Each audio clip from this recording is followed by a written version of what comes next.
So it's time to have a little chat and debunk some myths about large numbers.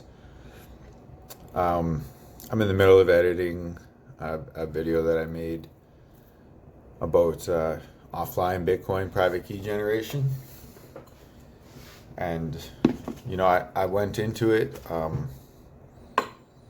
knowing less than what I know now, which is always a very rewarding experience.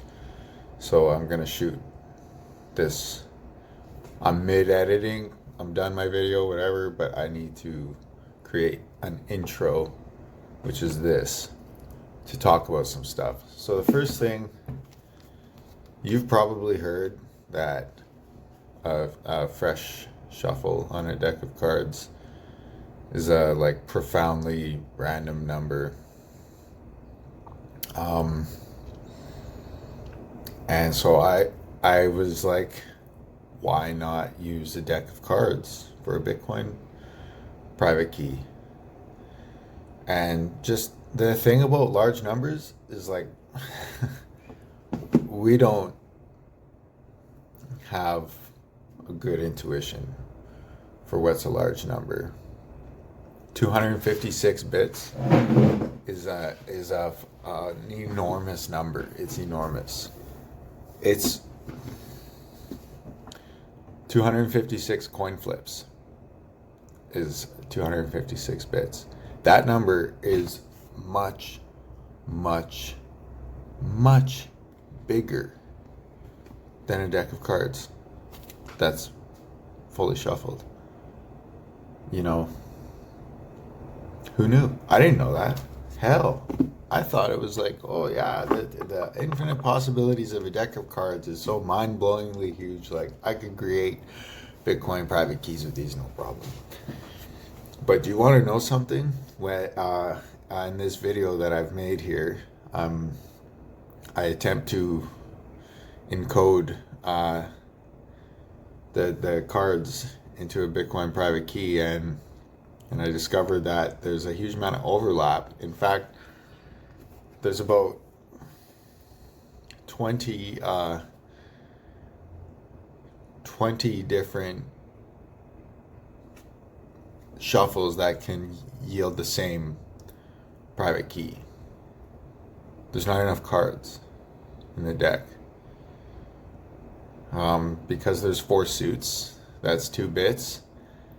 And because there's 52 cards, you need 5 bits per card. I worked through this logic very painfully in my video, but that leaves 8 possibilities to cram 13 cards into 8 possibilities. What we need is actually 16 possibilities. And then, this kind of math is really, it's beyond me. The other discovery I've made is that, I've been using casino dice and a cold card to make my private keys, for real, and what I didn't understand, and I don't really like this, I don't think this is very cool, but what I didn't understand, I thought that the rolls Python script was somehow encoding each dice roll as a binary number. Each dice roll is 2.57 bits. So what I didn't realize was that it was actually just keeping a cumulative, it was just building a string, not in binary or in hex. It's just building a text string of your dice rolls, and once it gets to 100, it just prints it prints the hash. One round of SHA-256, and whenever you stop rolling, that hash becomes the hash of your rolls is your seed entropy. So if you do 100 rolls, the hash of your 100 rolls is your seed entropy, and that's actually how the rolls Python script works. So I was a bit disillusioned when I learned that. I was gassed. I thought that they were encoding the dice rolls as binary numbers. I learned later Like, no, we're just keeping a running string, and just whenever you're done rolling, we're gonna print the hash, and that's your seed entropy. And then I guess to do your checksum, that hash gets hashed. That has to be it. So I hope you enjoy this video. It's very long, it's very boring, and we're going to learn a little bit more about entropy and private key generation. Hopefully you come out of this. If you watch the whole thing, I'll be amazed. And hopefully if you watch this, you're going to come out of this with a mastery over what it means to have your 24-word seed phrase.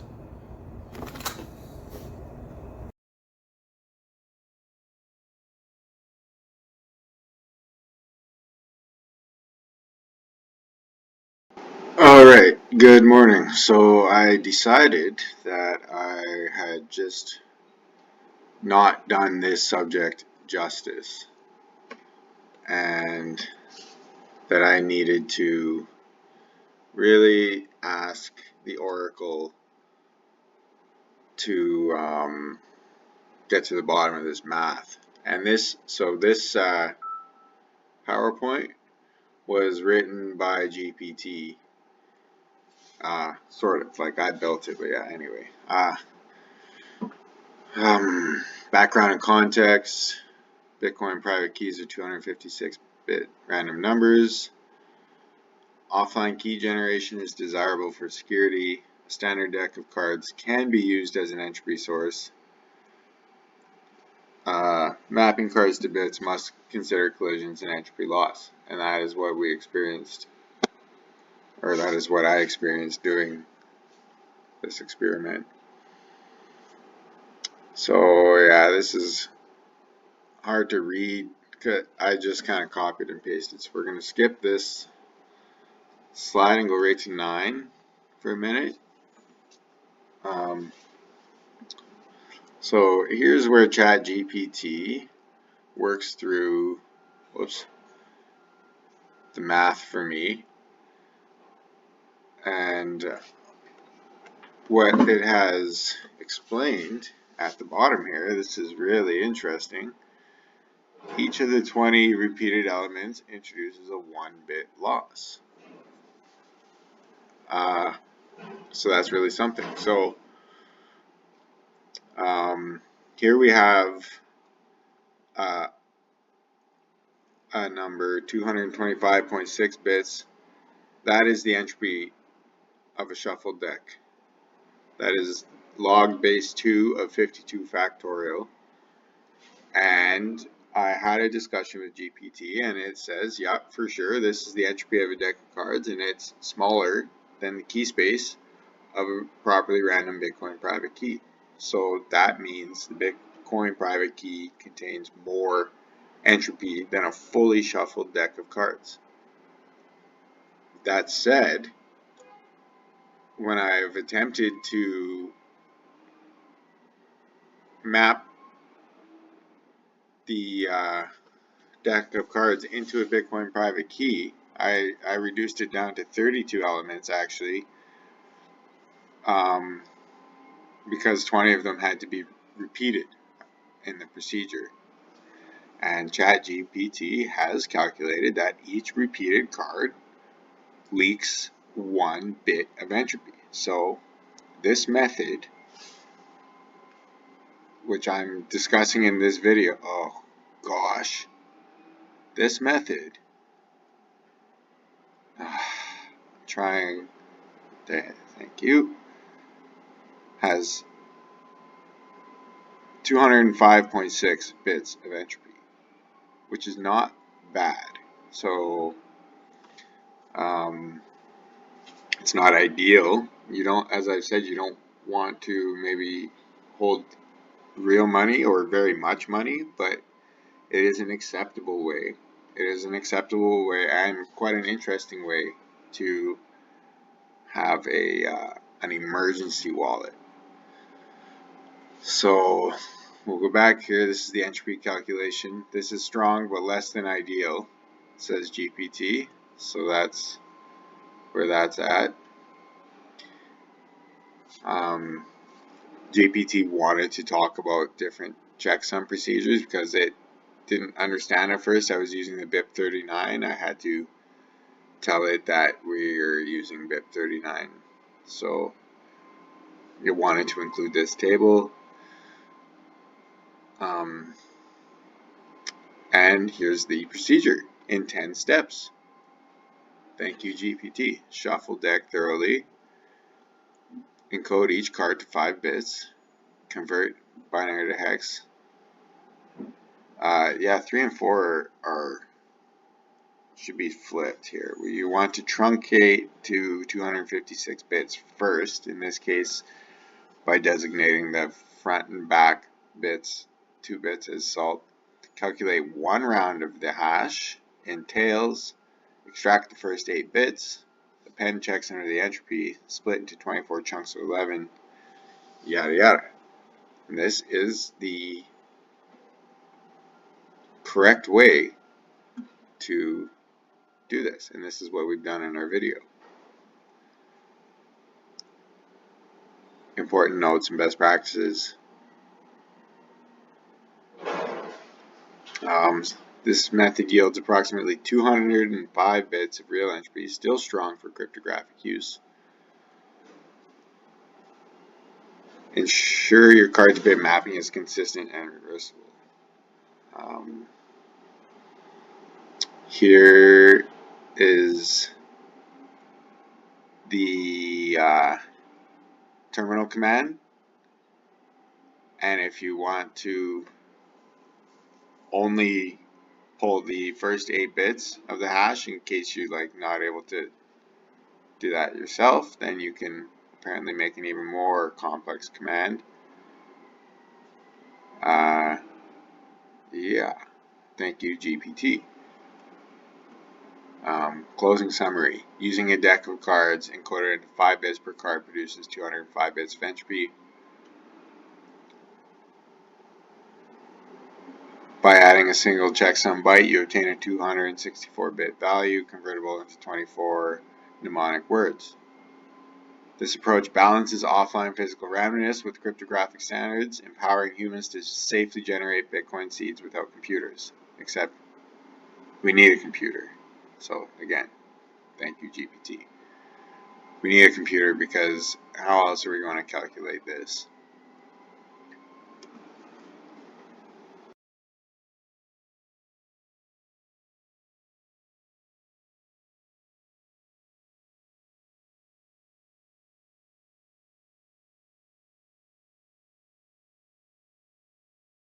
Thanks for joining me. So today I just want to run an experiment in offline key generation. It's like this. The Bitcoin private key begins a 256-bit random number. So from there's just a very simple algorithm that pads that number out to 264 bits with a checksum, which is it contains part of the hash of the entropy in order to validate the entropy. So if the checksum is wrong, then it won't be a valid wallet. I previously did a similar experiment. So the thing is with the entropy, let me just say that there's lots of ways to generate the entropy offline using pseudo-random or truly random methods compared to having a computer do it. So most folks will just say, okay, get a cold card and this thing will create a random number for you and just give you your words. It'll just make you a wallet and give you your words. And that's true. It will do that.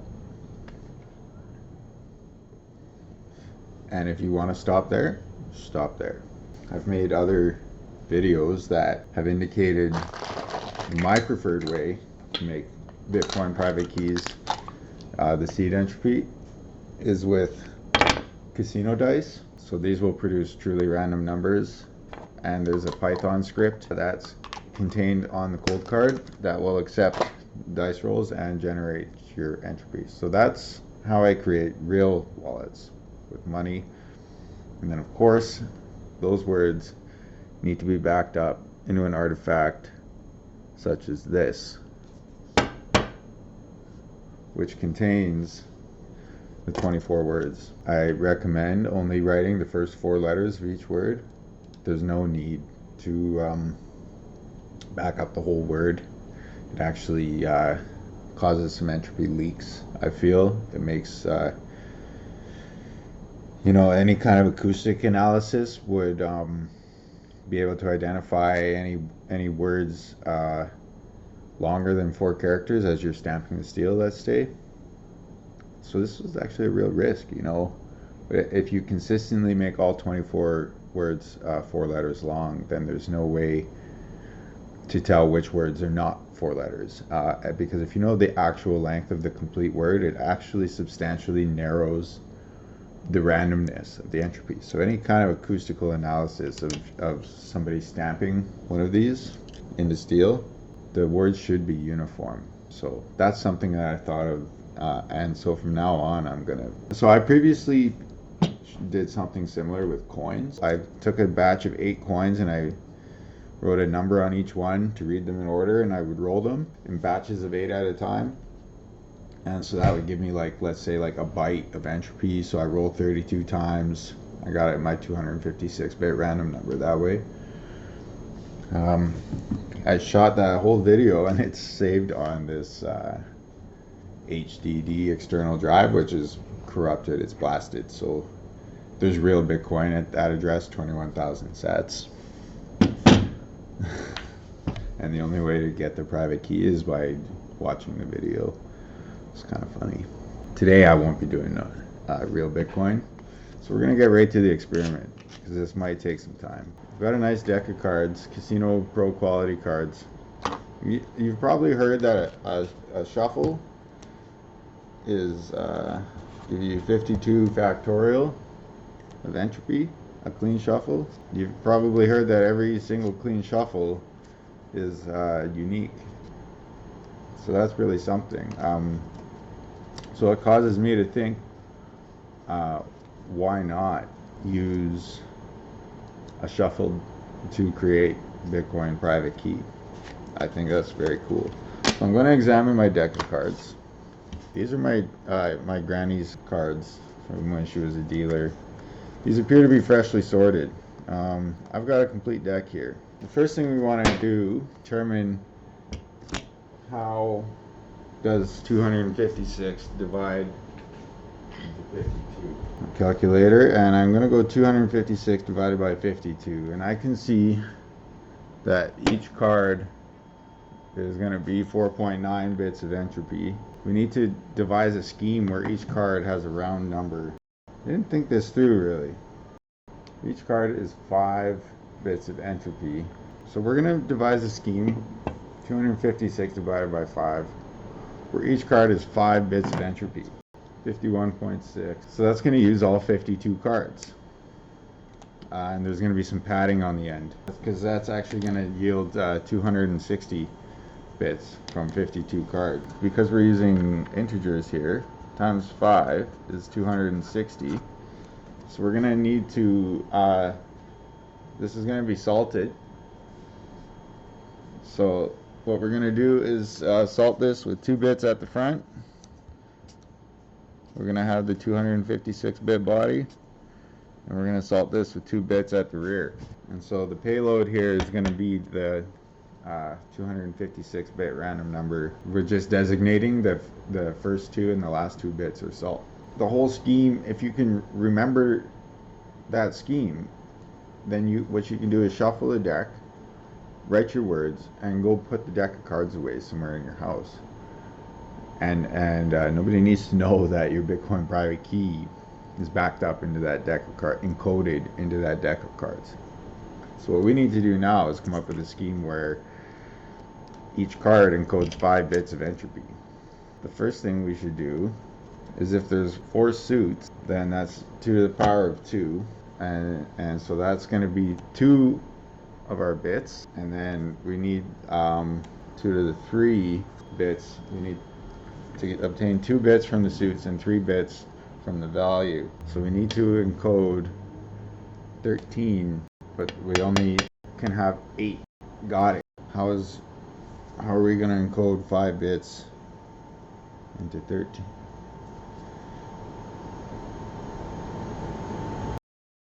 So we need to do some modularity here.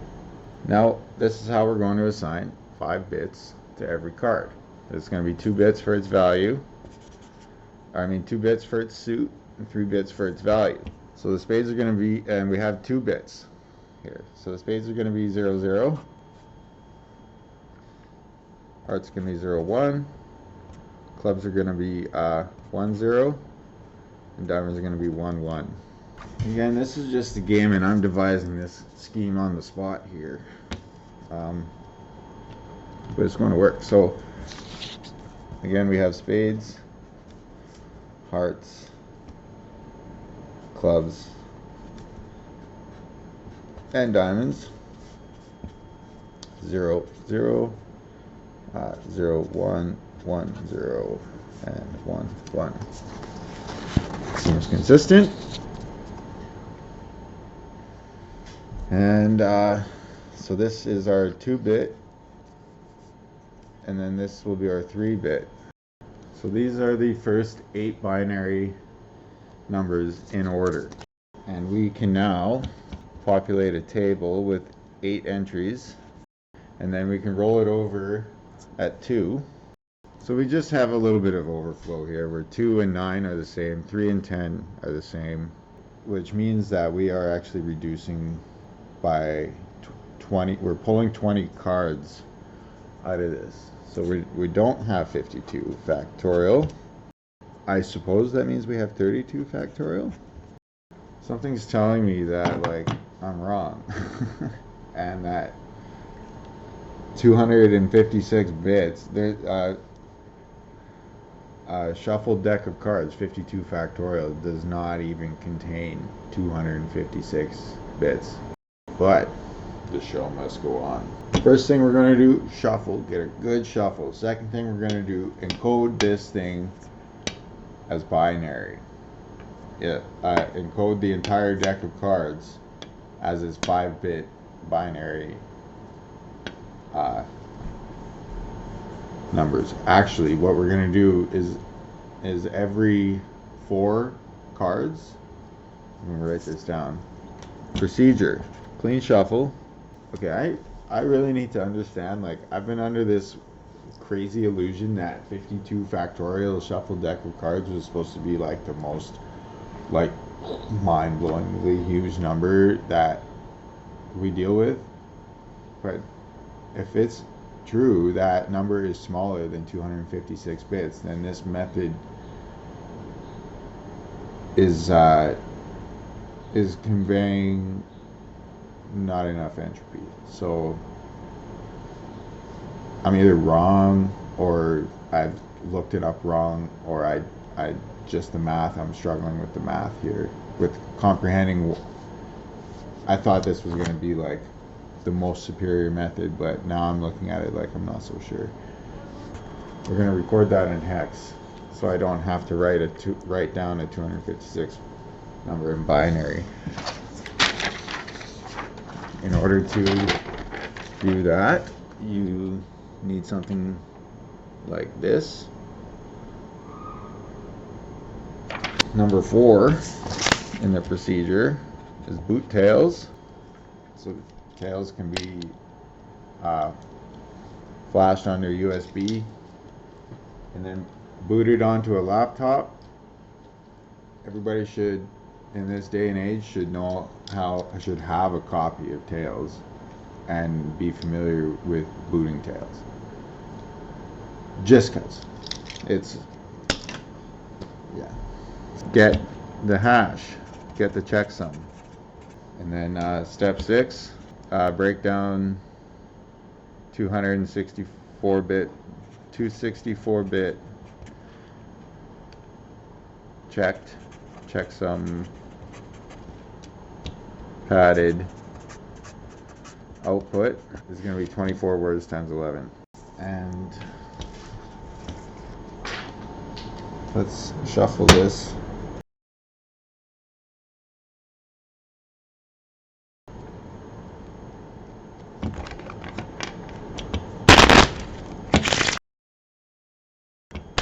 I really need to know. I'm gonna go ask ChatGPT in a second here, honestly. What has more entropy? A 256-bit random number or a shuffled up deck of cards? Like, what's going on? And then I'm actually just gonna ask GPT to devise a scheme to do this.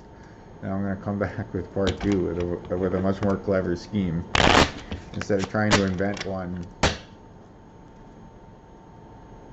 ad hoc on the spot. Oh yeah, this is gonna, yeah, 2 bits over here and 3 bits over here. Probably think I'm stupid. Yeah. All right. Well, just passing the time. These need to be shuffled really well. I'd be dealing out 13 hands of 4. Let's deal out 13 hands of 4.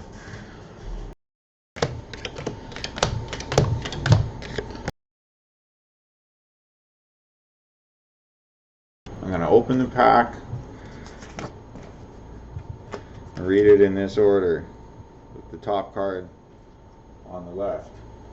I'm going to begin our analysis here. The King of Diamonds.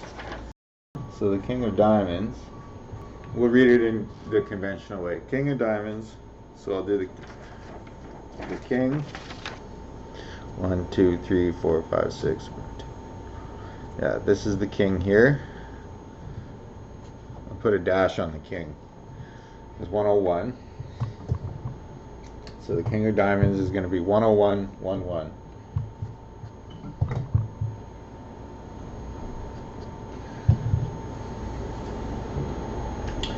And then the Ten of Spades will be 0, 1, 0, 0, 0.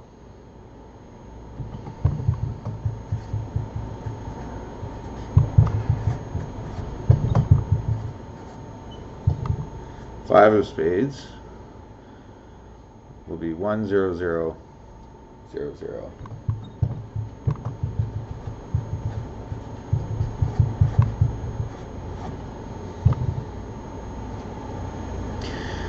And the Queen of Hearts is always your best. 1, 0, 0, 0, 1.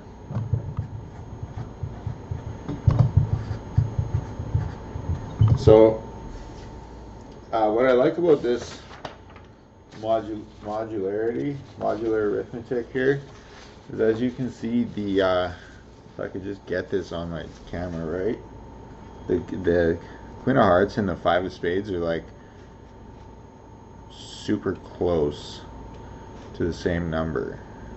They're actually only 1 apart, which that's quite a bit of distance. Like that's maybe hard to predict, or maybe easy to predict. I don't really know, but anyway. Now, according to our padding scheme, right, our salting scheme, so this is what I've got. Pretty cool. It's a good start. And then according to the salting scheme, backwards, I need to actually, those first 2 bits are salt. And so we're going to wipe them. So this King of Diamonds, we're going to wipe that salt, which means we can now begin our hex string. Well, our first string here is going to be 1, 1, 1, 0, 1, 0, 0, 0, 1, 0, 0, 0, 0, 1, 0, 0, 0, 1. Now we take another look at this hex chart and we start breaking this down into hex without wasting any more time. So we have E8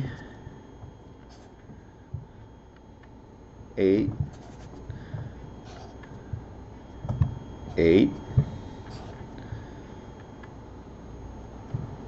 4, and then we have the next leading bit of the next string.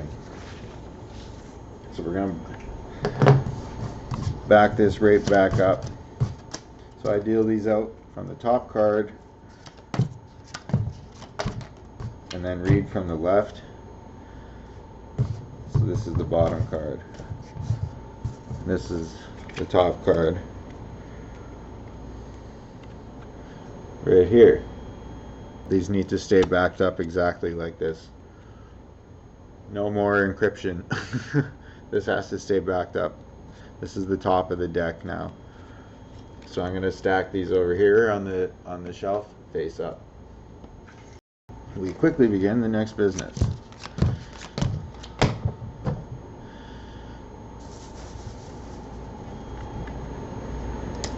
So the next, we have to take the remainder here, and it begins the next string, which is great. And then we move right on to the 9 of hearts, which is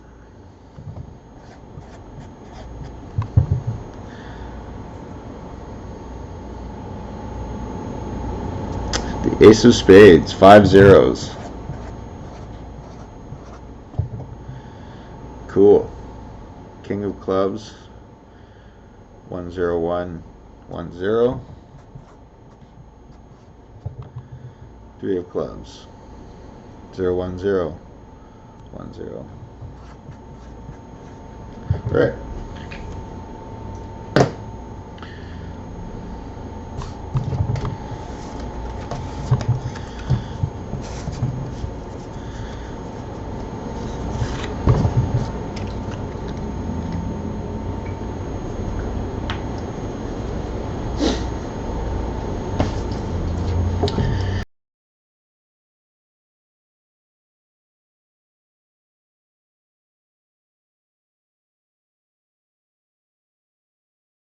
So this has to be done to completion here. And then what I'm going to do is just along the bottom of this page,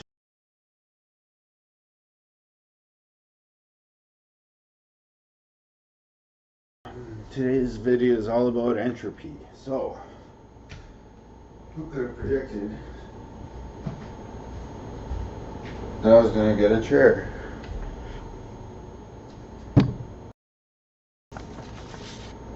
How do I put the bottom of the page? I'm going to keep a running total of my hex string.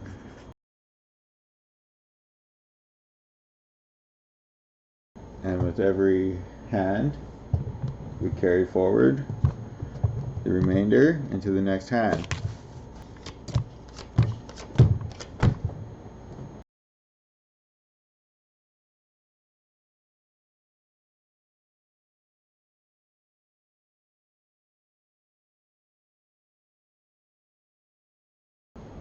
All 6 of diamonds. Oops, made a mistake, my first mistake. Yeah, if you make any mistakes, you're done. No, 0 tolerance, literally 0.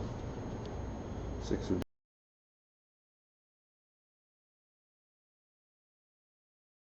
diamonds. 101, 1-1. 9 of spades. 0-0-1. 0-0.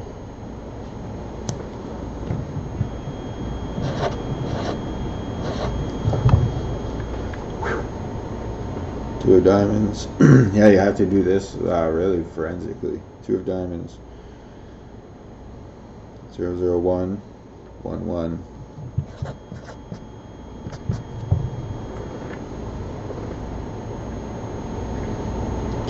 Jack of hearts.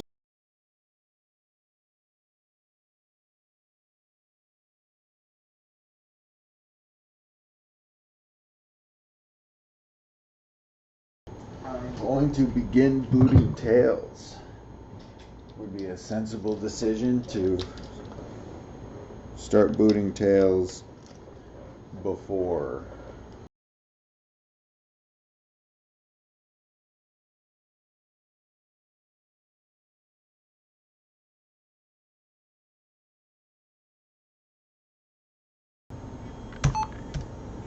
go.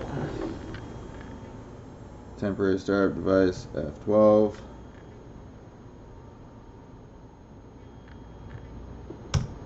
Boot from this. Okay. As you can see, we are now booting Tails. Set that off to the side. And we'll continue. You'd like to see what this looks like. There we go. This procedure should make good sense. Each time the remainder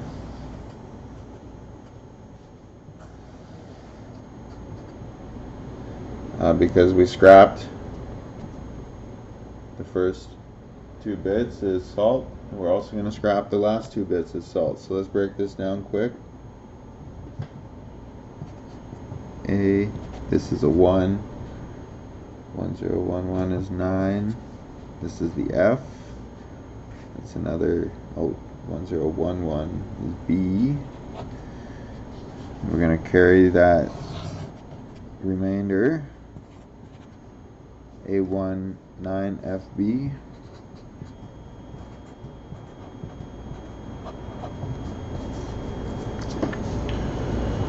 And our last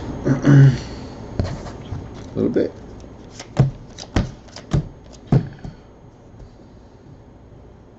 Four clubs. 01110.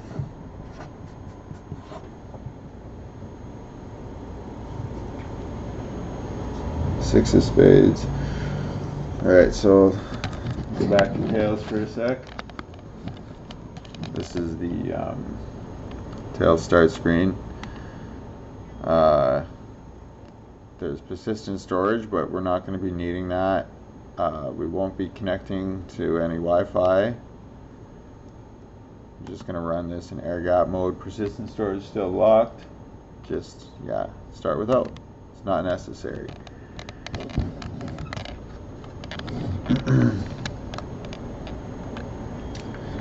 So we're almost done our work here. 4 clubs, we have that booked. 6 of spades. 10100. Ace of clubs. 00010. And 8 of spades. 11100.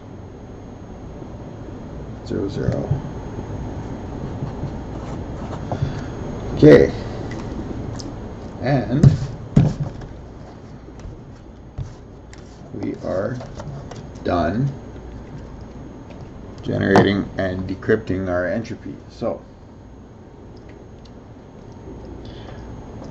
as we can see, I've repacked this deck of cards. On the top should be the King of Diamonds. King, 10, 5, Queen.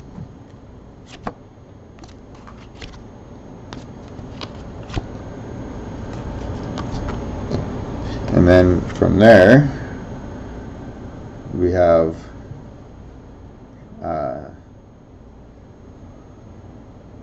so that queen ends in 01, and then our next card is actually 0010, because that 01 is the remainder of the queen right here. So after the queen, we should be able to predict 00101, which is either the 2 or the 9 of hearts. It's the 9 of hearts. 00. And then we have 5 zeros after that, which tells me the Ace of Spades is the next card. So this is stacked, and we're done with it. It goes back in its box. I suggest if you have padding cards like jokers or a placeholder, that you consider arranging them. And be considerate of whatever you're doing. This type of thing can be easily easily, like, nobody will ever know that this deck of cards contains a Bitcoin private key, or, you know, nobody's ever going to know that this deck of cards contains a Bitcoin private key. That I can put some like super emergency sats there that only, you know, that's it's just a really unique and unconventional way to store your private key. I mean, if you're going to use it for like cold storage, you want to back it up into steel, and you can just keep that. But if you need like a top secret Bitcoin wallet that nobody knows, nobody would ever suspect, that's it right there. It's this deck of cards in this cryptographic scheme. Because this is easy, the scheme is easy to really remember. You know, you can reproduce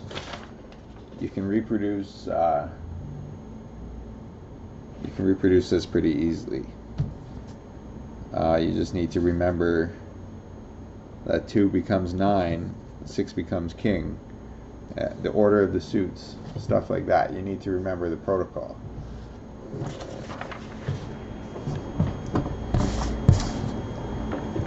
So I'm not done. I need to, these final 2 bits are salt. They get wiped. We break this down into our final word. Our final batch of words.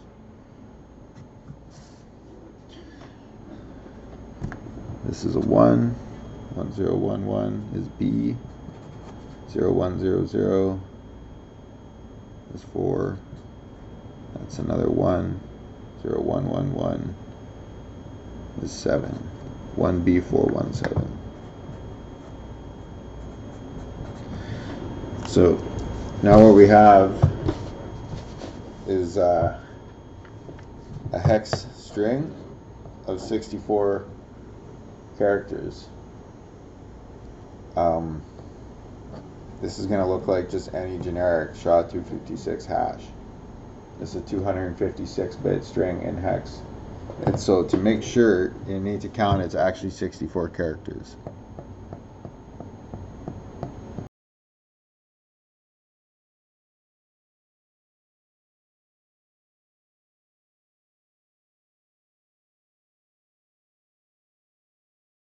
So the next thing we need to do is compute the hash of this. I'm going to be using this command, entails echo entropy space. We're going to pipe xxd space -r -p. This converts it back to binary. And then pipe it again, SHA-256 sum, and that's going to output the sum, the checksum. Yeah, so here we are, entails, utilities maybe, terminal.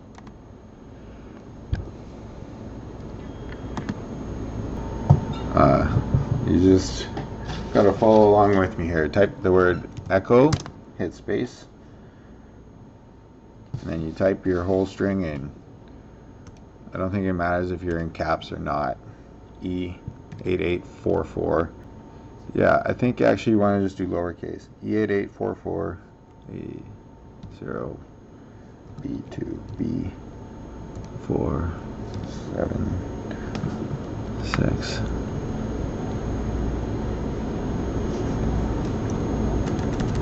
Just take your time.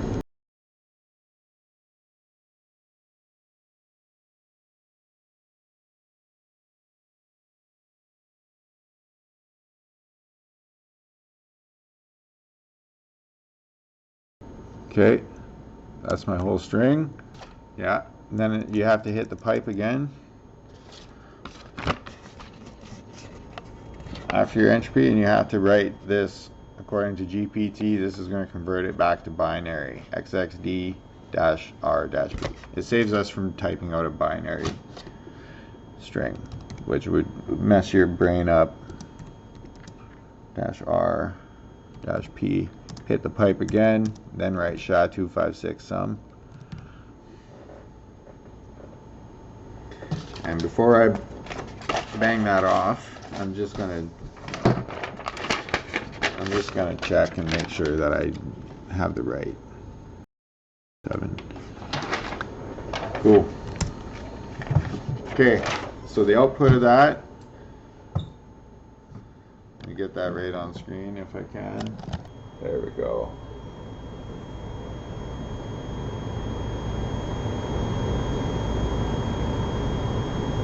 C2, the procedure for checksum. So this is the real BIP39 checksum procedure. Please take a look.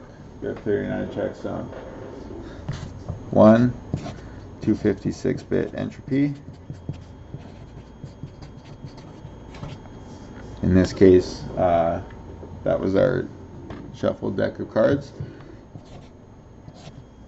2 8 bits of padding.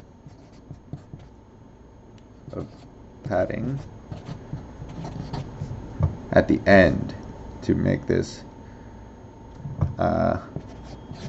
the final number is 256 plus 8 equals a 264-bit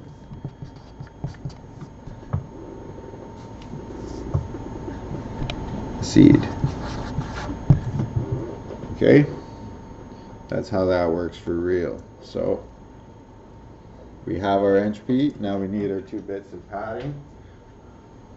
I mean our 8 bits of padding, which is going to be C2. I'm going to write it down here. That's all of that tails, and typing that in was just to get that C2. That's our checksum phrase. And we're going to know that's 1100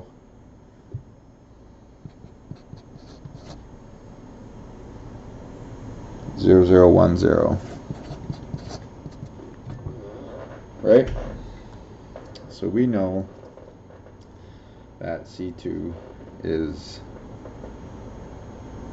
a checksum phrase. That just gets added on to the end here now.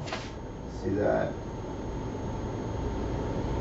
Now it's a 264-bit seed. Our 264-bit seed is now the original entropy plus the checksum, and we need to break this down. Step 4 now.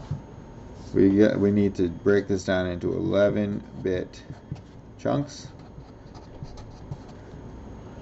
and convert to decimal. I have another chart. It's going to help us convert to decimal.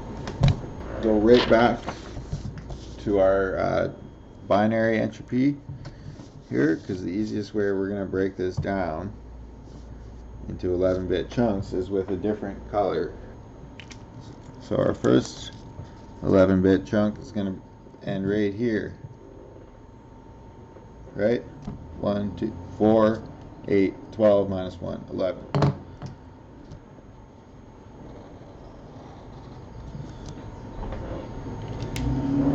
So we need to now convert this 11-bit chunk to decimal. So, and then also we're making a list of 24 words now as decimal numbers. When you're done with tails, you just pull that out. You get the crash splash, and that's it. Amnesia. Tails does not remember that private key now. It's the private key that this is the safest way to get the hash of the private key. It's the safest way. Unless you're actually doing this on the cold card, right? If you're not doing it on the cold card, then your second best is to compute the hash in an amnesic session with no persistent storage, and then crash that session. And then that private key should not be on that computer. Our first word is 111010 001 00.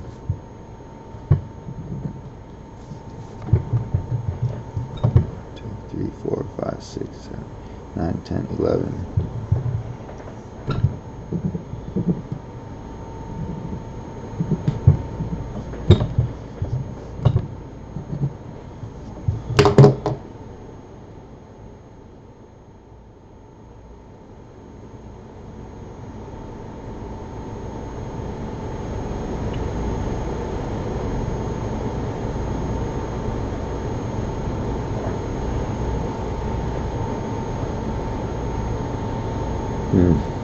Must have binary to decimal.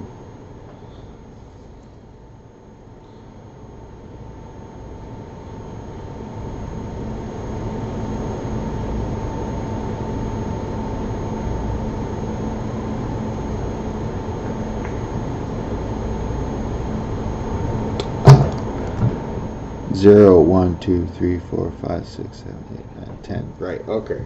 So this number is 2 to the power 2, 6, 2 to the power 6, 8, and 9, and 10.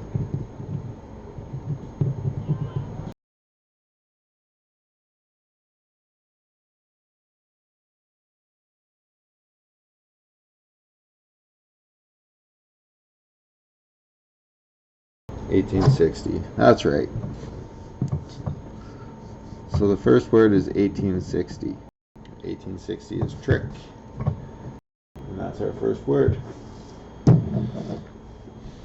So the second word, I have duplicate entries here. As I circled this, I carried it down. So I'm ignoring the circled numbers. So 1, 2, 3, 4, 5, 6, 7, 8, 9, 10, 11. That's a word right there. Word number 2, 0, 0, 1, 0, 0, 0, 1, 0, 0, 1, 0. 2 to the 1, plus 2 to the 4,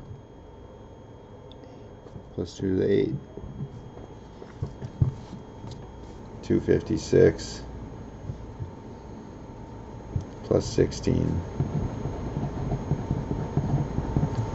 plus 2. Right? Which is 274. So this process continues until you work your way through the entirety of your entropy. So I've done most of the work off camera here, and I'm back with a quick recap. So this method can be used to either generate a new Bitcoin wallet completely offline using human generated entropy by way of a deck of cards. You take a brand new deck of cards and you shuffle the dickens out of it until you're satisfied, and then have offered a method to encode the cards into 5 bits a piece. So you have a little bit of overlap between some of the cards. The cryptographic security of this scheme is dubious. I don't recommend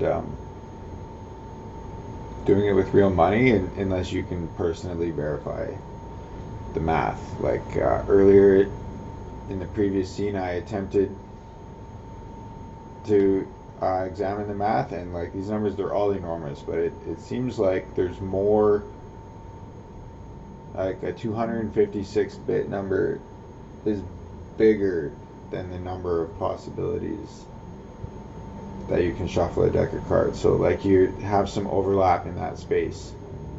So I don't know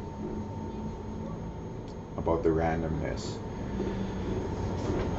With that said, you can either encode an existing Bitcoin private key into a deck of cards, or or you can shuffle a deck of cards and then extract a Bitcoin private key from it. And so that's what I've done.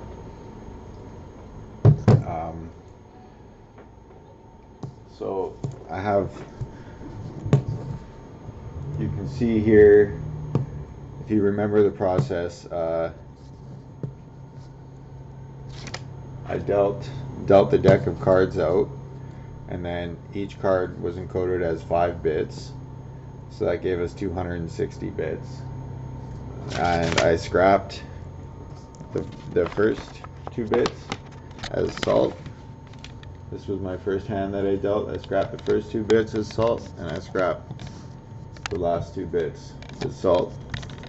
So what remained was a 256-bit number.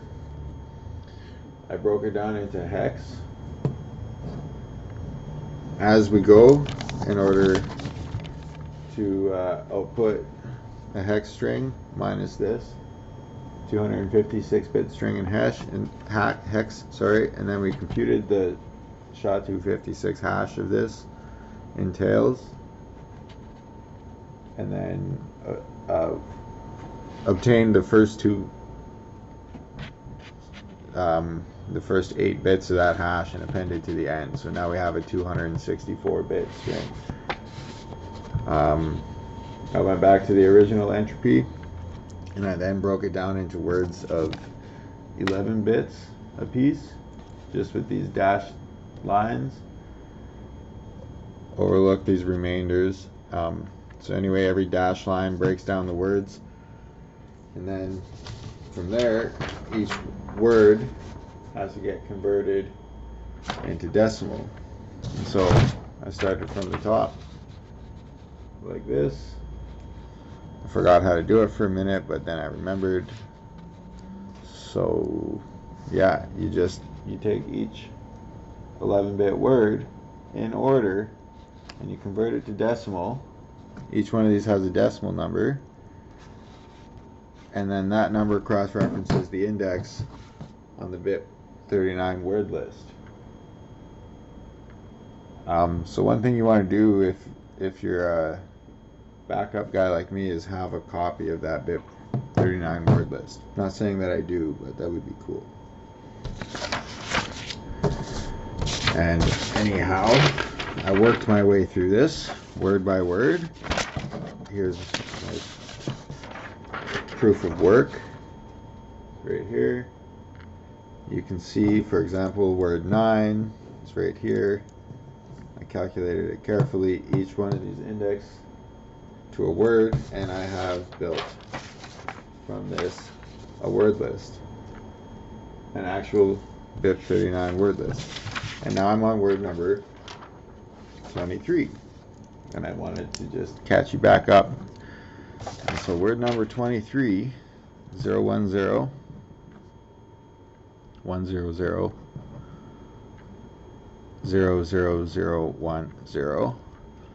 So that'll be 2 to the 9, 2 to the 7, plus 2 to the 1.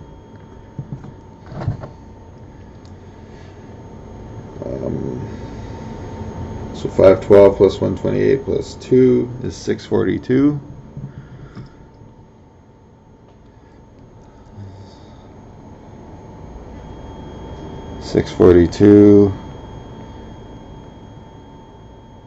On our BIP39 word list. Expand. So that gets recorded as word 23. And that brings us to word 24, the checksum word. 24, the checksum word, is going to be the remaining 3 bytes from our entropy with the salt scrubbed. The remaining 3 bytes is 111, and then C2. C2, this is our checksum right there. That was from obtaining the hash of the original. So C2 is 1100 0010. Okay.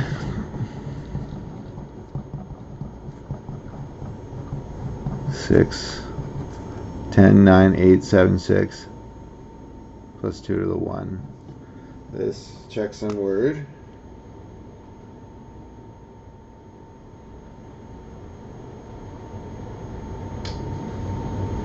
$1,024 plus 512 plus 256 plus 128 plus 64 plus 2. It's 1986. Well, that would have been really cool if it was 1988. Checksum word is 1986. You see how we get that checksum word? By hashing the original string, taking the hash, and then adding it to the end. This here, this was the end of our original entropy. And then this here, 110010, this was equal to CD. Again, the CD, or C2, not CD, C2. Again, the C2 being the checksum by hashing this original 256-bit entropy. We calculate the hash, we take the beginning of the hash and we add it to the end of the entropy. That's where that C2 comes from. And that's how we produce this checksum word, 1986.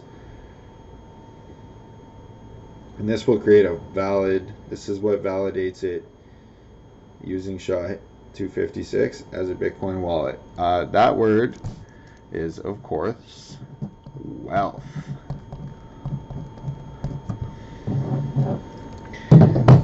The checksum word is wealth. All right. Very cool.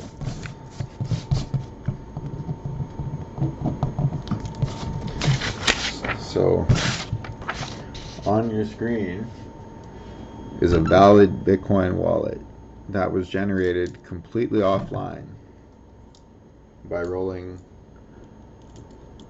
shuffling a deck of cards. And in case you want to see the procedure on screen one more time, we calculated each card required 5 bits. So 2 bits would be the suit, 3 bits the value. There's some overlap in values here. 6 and king have the same output, 5 and queen have the same output. So it's not a clean surface.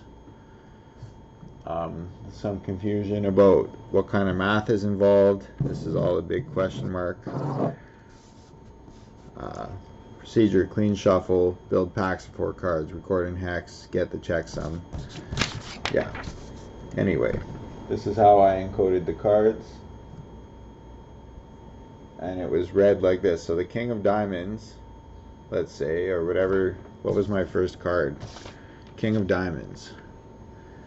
The king of diamonds would be 10111, which is what I have up here. And then because 52 times 5 is 260, we took the first 2 bits of salt and the last 2 bits as salt. And then that created a remainder from each pack of cards that carried forward into the next pack. That was turned into a hex string.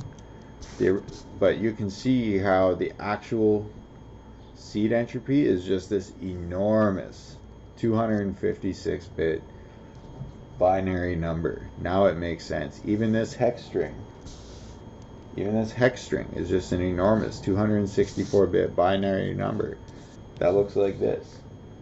And then if you break this down into 11-bit words, and then you cross that against a list of words with 2,048 entries, you have this scheme called bit39